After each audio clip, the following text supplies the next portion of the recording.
Welcome to Win the City Wisdom, produced by New Acropolis. New Acropolis is a school and community dedicated to living philosophy.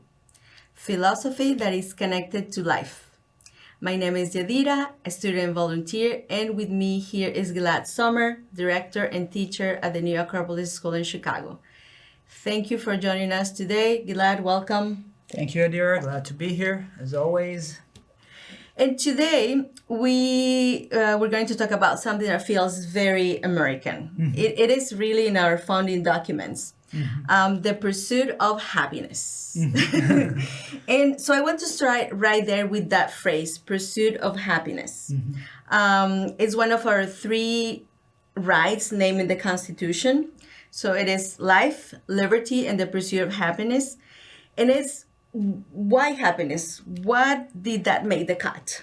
I think that Thomas Jefferson, who wrote the Declaration of Independence, he did not make it up. He based himself on a very long philosophical tradition, beginning with the Greeks and the Romans. And they basically said that happiness is the underlying motivation of everything we do. Everything? Everything, yes, everything. And there's a good example of it. I think it comes from Socrates or Plato, that they say, okay, if someone tells you they want something in life, let's say, I want to get married, I want money, you can ask them, why do you want that? Why do you want money? Why do you want to get married? Why do you want to have children? But if someone tells you, I want to be happy, you're not going to ask them, why do you want to be happy? It's like there's something that it's not a means to another end. So like it's nothing beyond happiness. Right. It's something that is eventually everything leads to. Yeah. And I think that if you look at it with that perspective, it could change the way you approach life, because you can start asking yourself, is what I'm doing truly leading me towards that? Are the things I'm chasing truly leading me towards that happiness? Yeah. It's not, and I don't think that it's not always clear, because a lot of things are chasing things we assume, will bring us joy or happiness. And sometimes we don't even stop and ask, is this the right path? Right. So we don't make the question like, what is happiness? So what the philosophers said about that? So first of all, I would say, since we are philosophers, lovers of wisdom, lovers of truth, we have to be honest and say that we're not going to give an all-encompassing, universal definition of happiness. A checklist, right. There is no formula, there is no checklist, there is no recipe. We're not going to tell you, okay, what happiness is for everyone. Yeah. Everyone has to find their own path. That's why we call it the pursuit of happiness. But we are going to share some reflections, some thoughts on the matter that I think can be useful for us in that journey of the pursuit of happiness. Yes, no empty promises here. No empty promises. So let's start with the most obvious one. Happiness as a feeling. We usually think that when you're feeling this excitement or something happens that you feel, butterflies, that's happiness. Right? And there's something to it, of course, but I don't think we can stop there, because if happiness depends on our feeling, us feeling good, it's going to be very fluctuating. It's going to depend on external circumstances a lot, right? So if I wake up in the morning and the birds are singing, I'm going to feel happy, right? And if the weather is nice, I'm going to feel happy, right? I'm guilty of that. Yes, we're all. Because I was walking outside, and then now that we have longer days in Chicago, and all of a sudden it's like, oh, I feel happy. Right. I think everybody who lives in Chicago is guilty of that, right? The first day of summer, everybody is radiating joy, yes? And Socrates has a nice way of putting that. He says, put a person in chains, they're going to be miserable. Take the chains off, in our case, Sommer, then that person is going to be happy again. But the question is, okay, so that's happiness. Happiness is just taking away those things that make us feel bad. It's just relieving discomfort. Yeah, like happiness of the absence of discomfort. That's a pretty low bar. Right, it's a pretty low bar, and I think that we all have lived the version of that in our lives, the cycles of our emotions. We go on vacation. In the beginning, we're so happy. Wow, I'm not working, I'm on vacation. But then something's wrong with your room. The jacuzzi is not working. Oh, you're annoyed. You're not happy anymore. But then you go to a nice stroll outside in the city, or you go to a restaurant. Then you're happy again. And then the Uber driver is not nice, or you're unhappy again. So this is a very cyclical kind of happiness, right? Were you on my last vacation there? I was like, I feel very seen right now. So, what's the alternative? Well, so what philosophers said about that? Yeah. So we can talk about happiness as a feeling, which what we usually do, or we can talk about happiness as a state of mind, which is what the Greek philosophers called eudaimonia, which is usually translated as human flourishing, right? And that is something much more stable. It's more continuous. It's something that doesn't depend so much on what happens to me on every given Tuesday, right? So it's a mindset rather than an emotion. Yes, it's a mindset, and we can connect it to maybe to more inner peace, to a certain alignment between who we are and what we say and what we do and the way we act in life. The Roman emperor, Stoic emperor, Marcus Aurelius, I think we mentioned him before in this show, he said that you don't need a lot to be happy, right? And the Greek philosophers agree. They say that happiness is not something that comes from outside things. It's something you cultivate inside yourself. It's related more to virtue, to who you are, to the values you live, to what you bring to the table, we can say. Yeah, and it's a hard truth, right? Because I think we spend so much of our time building up the outside. So the career, the house, the status, the followers. The followers, of course. For us, it's very important, the millions of followers. Yes, that we have. Yes.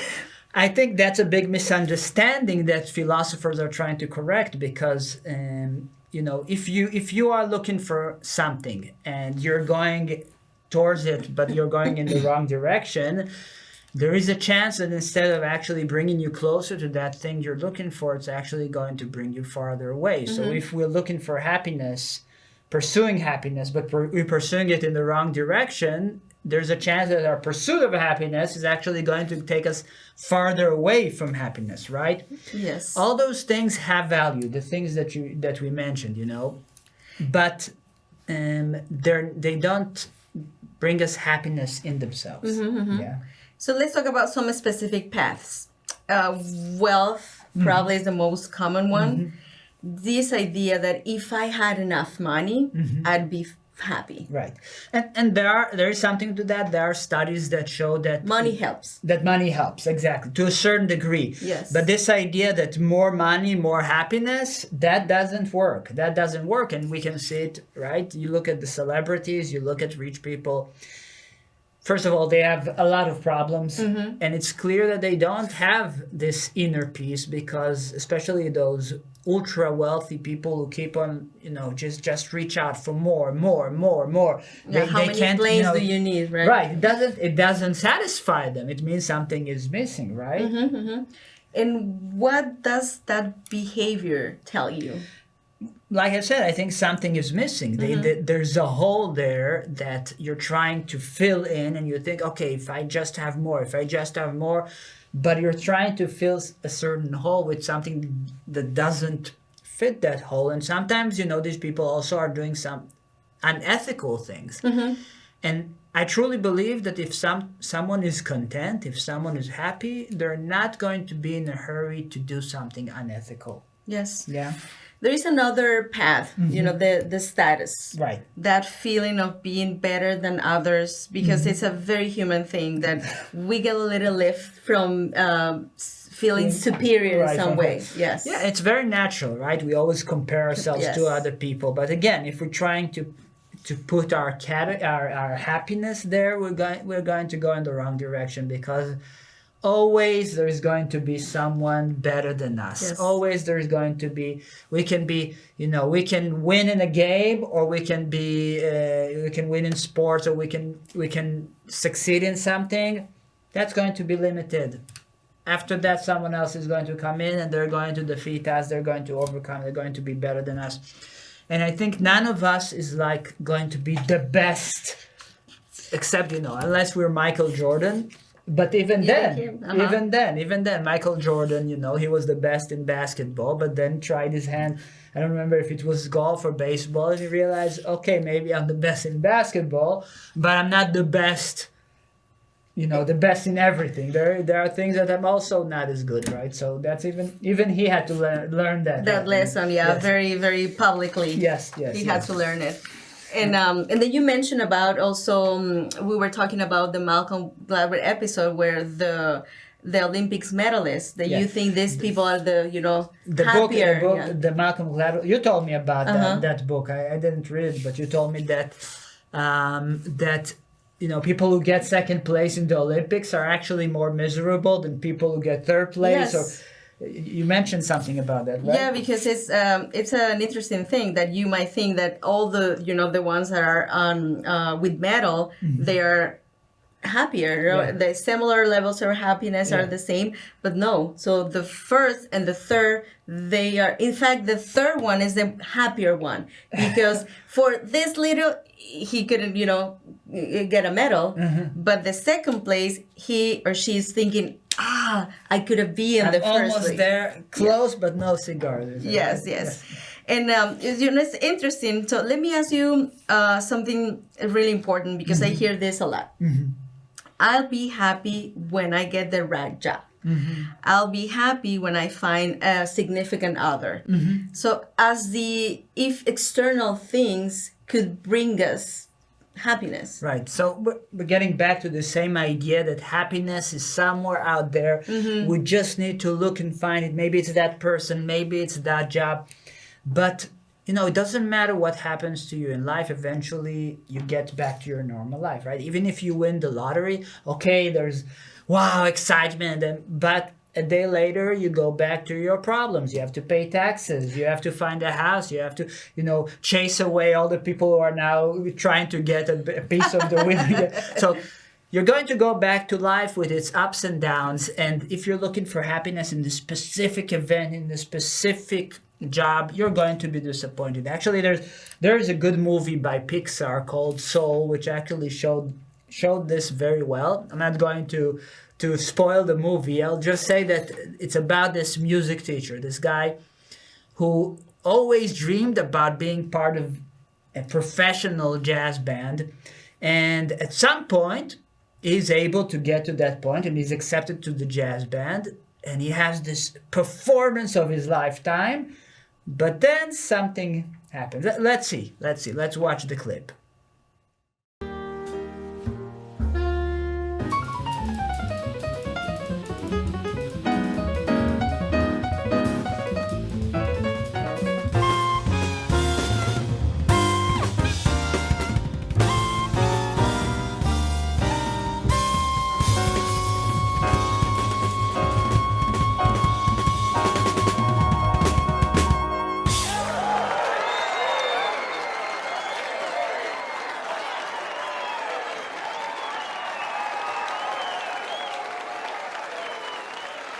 Welcome to the quartet, Teach.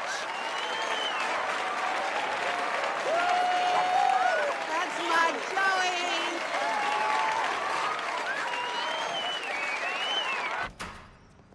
That's so killing. That was I'm just gonna cover that bridge for you again. later, Mr. G. Congratulations.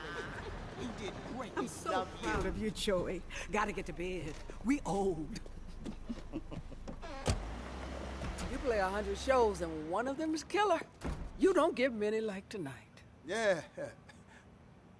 So, what happens next? We come back tomorrow night and do it all again. What's wrong, Teach? It's just, I've been waiting on this day for my entire life. I thought I'd feel different. I heard this story about a fish.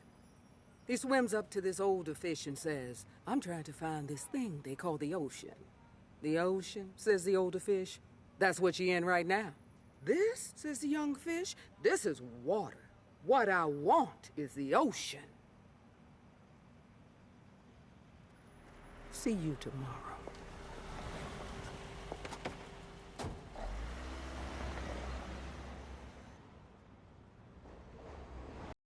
So we are always looking for the ocean without realizing we're in it, right? We're breathing in it.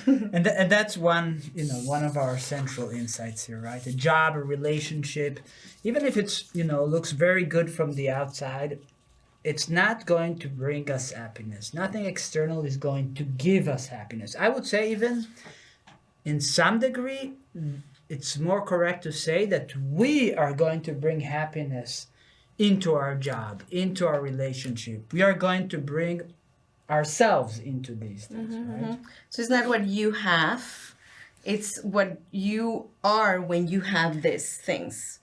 Exactly. And I would say even something more. If we are going to wait until everything is going to be happy, everything is going to be perfect around us to be happy, we're going to wait a long time. Maybe there's going to be 1 minute in our lives where everything is aligned and perfect, but then it's going to change and we're back into the small imperfections of everyday life. We can't wait until everything is perfect to be happy. Yeah. Yeah. And I remember you talk about Eddie Hilsum. That's a good example of not letting external conditions dictate your state of mind. I mean, those are... It's a big move from a soul fixer to Eddie Hilsum, but so that's an exceptional story, very special story. She was a Jewish Dutch writer, and she lived during the World War II, during the Holocaust, and she kept a journal like Anne Frank, the famous Anne Frank, and she wrote about her experiences. She actually was older than Anne Frank, so she had the vision of an adult. And it's very interesting because while she's surrounded by these terrible situations, by this one of the darkest moments in human history, she somehow keeps this poise, this elegance, this higher, lofty state of mind. Somehow even you feel like almost that she's happy within those circumstances. Yeah. I remember that she wrote about having a sky within herself, right, as the one stretching above her head. Yeah. It's how did she manage to keep that that mindset in living those terrible moments? Yeah, I think she was connected. She had a very deep and rich inner life, like you mentioned, that sky that she has within herself, that she was able to connect to, that was untouchable, that wasn't affected by the circumstances. And it's not like she was detached or oblivious to what was going on around her. It's clear from her writings that she knew exactly what was going on around her. And actually, she eventually lost her life in the concentration camp. But something inside of her was able to transcend these terrible events, right? So it shows that happiness isn't this philosophical sense, not about circumstances. It's about something you carry regardless of the circumstances. Right. That same inner sky, right? That we call it sometimes the higher self. It's that intuition that we are not just this body. We are not just our appetites, our desires, our fears. There is something more to us than just pure material. And I think that when we talk about the pursuit of happiness, at the end of the day, we are talking about the search for that, the search for meaning that is beyond consuming, beyond just living for having fun, right? that there is something more than those things we think will bring us happiness, but actually they don't, right? And it's good that as humans we have this, need for the material, but also it's a good clue that we have this need for being happy. So is that our calling from the higher self, right? Yes. And something very practical, because I think it's where a lot of people actually find themselves, is you set towards happiness, you take the job, you build that life, and somewhere along the way you lose that thread. Right. I think it's a very common experience. You start walking towards the horizon of happiness. You sit on the horizon. Then as you're walking, suddenly the path takes a curve and you are completely lost. You forgot about your horizon. You are walking on the path. You lost your way. And suddenly you remember, oh, wow, what happened? Where am I going? Yeah. So that happens, right? Yeah, it's like starting towards that beautiful horizon and getting so caught up in the path itself that you forget about the horizon entirely.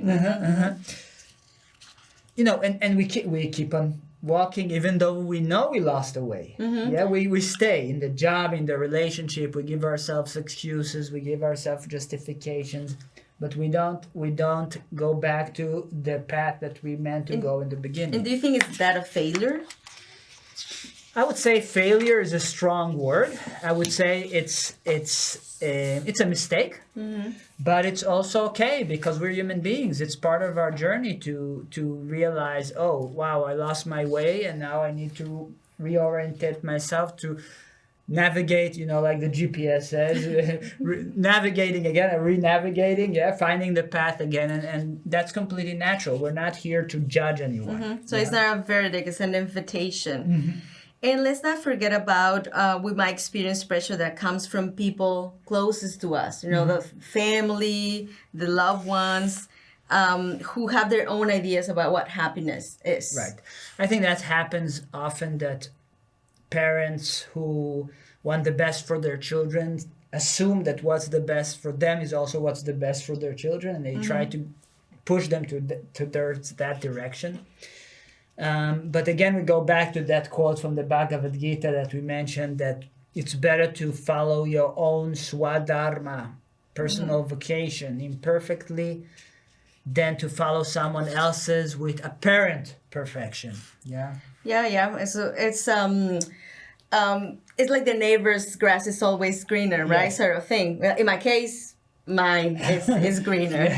But and you draw the wrong conclusion that you think these people have everything figured out and you don't. But really you don't have any idea what's going on for them. Yeah, and they are thinking that somebody else is better than them, and they are thinking that somebody. Yeah. It's like this vicious circle. It's a very good circle, a kind of mystery. So, okay, Gilad, we're coming to an end of our time. And what is the most important thing a person can hold onto from this conversation? Again, with the difficult question.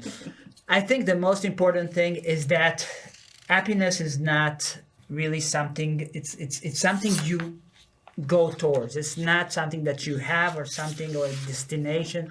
It's a direction in life. Yeah. As long as you keep coming back to that direction, that's the important thing. Yeah. So I think happiness is a destination. Isn't a destination, it's a direction. It's both. A destination and a direction that comes out of that destination. And I love that. Thank you so much, Gilad. Thank you, everyone, for watching Win the City. We hope we gave you some food for thought on your journey to know yourself. So philosophy isn't about reading, it's practical path to living with more purpose and clarity. So if your curiosity was sparked, you can find us at New Acropolis Chicago at Facebook, Instagram, and YouTube. And stay tuned for the next episode. See how timeless wisdom can be a tool for your modern life. Until next time.